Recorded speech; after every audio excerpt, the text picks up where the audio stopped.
আসসালামু আলাইকুম রহমতুল্লাহ।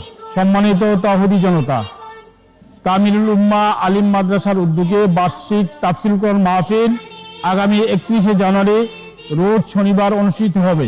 উক্ত মাহফিলে সভাপতিত্ব করবেন অধ্যক্ষ ডক্টর হিফজুর রহমান, তামিরুল মিল্লাত কামিল মাদ্রাসা, টঙ্গী, গাজীপুর।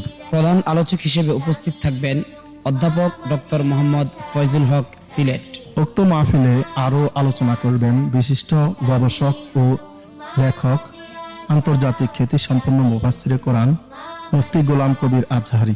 বিশিষ্ট আলোচক হিসেবে আরও থাকছেন মুফতি দেলোয়ার হোসেন হামিদি হাফিজাহুল্লাহ। তাই যে যেখানে আছেন, কাছে ও দূরে, সকলকে উক্ত মাহফিলে আমন্ত্রণ রইল। পাশাপাশি আমাদের অত্র মাদ্রাসা থেকে সাবেক শিক্ষার্থী এবং বর্তমান শিক্ষার্থী অভিভাবকবৃন্দকে উক্ত মাহফিলে সকলের প্রতি দাওয়াত রইল। আল্লাহ হাফেজ। আসসালামু আলাইকুম ওয়া রাহমাতুল্লাহ।